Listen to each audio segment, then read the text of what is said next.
আসসালামু আলাইকুম। মন্ডলস কুকিং এ আমি আরো একটা নতুন রেসিপি নিয়ে চলে এসেছি আপনাদের সঙ্গে। তো আজ আমি দেখুন আমি মাইক্রো ওভেনে কেক বানিয়ে আপনাদের দেখাবো। তো মাইক্রো ওভেনে কেক বানানোর জন্য যেসব উপকরণগুলো লাগবে, আমি এখানে 2 কাপ ময়দা নিয়েছি, আর নিয়েছি তার সঙ্গে 1 কাপ চিনি, আর এখানে আমি সাদা তেল আর ঘি মিক্স করে হাফ কাপ থেকে একটু বেশি নিয়েছি। আপনারা চাইলে শুধু সাদা তেল কিংবা শুধু ঘিও নিতে পারেন। আর এখানে নিয়েছি বেকিং পাউডার, বেকিং সোডা, আর আমি একটু দুধ ঘন করে আবার ঠান্ডা করে নিয়েছি। এখানে সামান্য পরিমাণ একটু লবণ, 2টো ডিম, আর কিছু ড্রাই ফ্রুট নিয়েছি, আর এখানে ভ্যানিলা জেমস এটার ফ্লেভারের জন্য নিয়েছি। তো এইগুলো নিয়ে আমি একটা ব্যাটার তৈরি করব। তো ব্যাটারটা তৈরি করার আগে আমি মাইক্রো ওভেনটা চালিয়ে 10 মিনিটের জন্য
এটা মাখিয়ে নেবেন।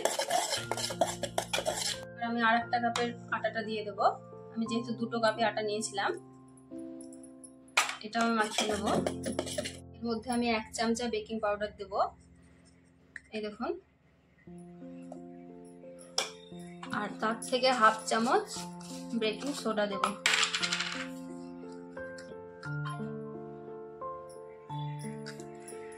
আর যে আমি সাদা তেল আর ঘি একসঙ্গে মিক্স করে রেখেছি সেটা অর্ধেক দেব, অর্ধেক থেকে একটু বেশি দেব।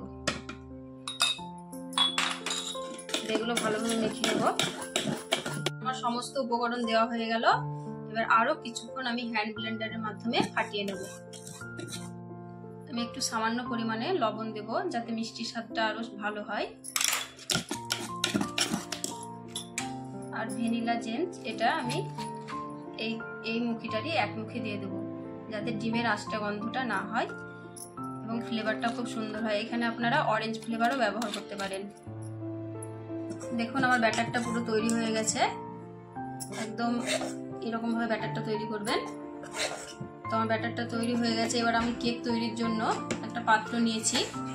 তো পাত্রটা আমি দেখুন অ্যালুমিনিয়ামের পাত্র নিয়েছি, তার মাপের একটা পেপার আমি কেটে নিয়েছি। তো আমি এটার মধ্যে এবার একটু ঘি মাখিয়ে দেবো। ঘি তেল দিয়ে যেটা আছে আমার সেটা মাখিয়ে দেবো। এটা মাখানো হয়ে গেছে ঘি তেল একসঙ্গে। এবার আমি কাগজটা দিয়ে দেবো। এর মধ্যে একটু আমি দিয়ে দেবো। সম্পূর্ণ মাখা হয়ে গেছে দেখুন। এবার এর মধ্যে আমি ব্যাটারটা ঢেলে দেবো। আমার সম্পূর্ণ ঢালা হয়ে গেছে, দেখুন আমি সম্পূর্ণ ঢেলে নিয়েছি।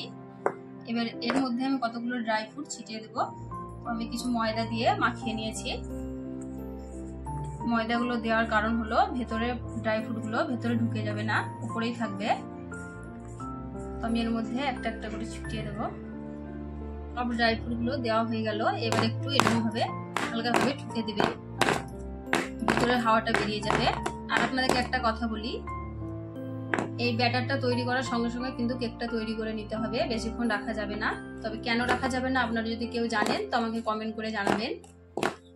মাইক্রোওভেনটা আমার ফ্রি হিট দেওয়া হয়ে গেছে। এবার আমি কেকের ব্যাটারটা ভেতরে ভরে দেবো। তো প্রথমে আমি স্ট্যান্ডটা ভরে দেবো ভেতরে, খুব সাবধানে ভরতে হবে, ভেতরটা গরম হয়ে আছে। এবার এটা আমি 30 মিনিটের জন্য চালিয়ে দেব।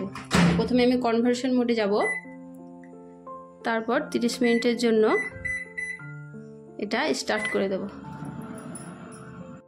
30 মিনিট হয়ে গেছে। এবার আমি কেকটা ওভেন থেকে বার করে দেখব হয়েছে কিনা। তো আমি প্রথমে বার করি, এটা খুব ভেতরটা খুব গরম, খুব সাবধানে বার করতে হবে। তো একটা কাঠির সাহায্যে আমি দেখব কেকটা হয়েছে কিনা। দেখুন কেকটা আমার হয়ে গেছে, কাঠির মধ্যে কিছু লেগে নাই। কিছুক্ষণ ঠান্ডা হওয়ার পর কেকটা আমি এবার খুলে দেখব আমার কেমন হয়েছে। দেখুন একদম খুলে চলে আসছে কেকটা। তো আমি কেকের কাগজটা ছাড়িয়ে দেব। এই দেখুন কেকটা আমি এরকমভাবে করে দেব।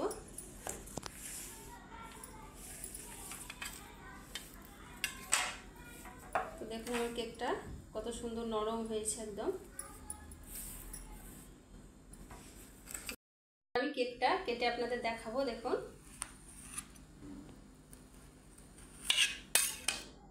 তো কেকটা দেখুন আমার কত সুন্দর হয়েছে একদম। তো এরকম করে বাড়িতে থাকা সামান্য উপকরণ দিয়ে আপনারা মাইক্রোওভেনে কেক বানিয়ে খাবেন এবং আমাকে কমেন্ট করে জানাবেন আমার কেক কেমন হয়েছে। আর আমার ভিডিওগুলো যদি ভালো লাগে লাইক দেবেন একটা। আর আরও আমার রান্নার নতুন নতুন ভিডিও পেতে চ্যানেলটিকে সাবস্ক্রাইব করবেন। খুবই সুন্দর, ভালো।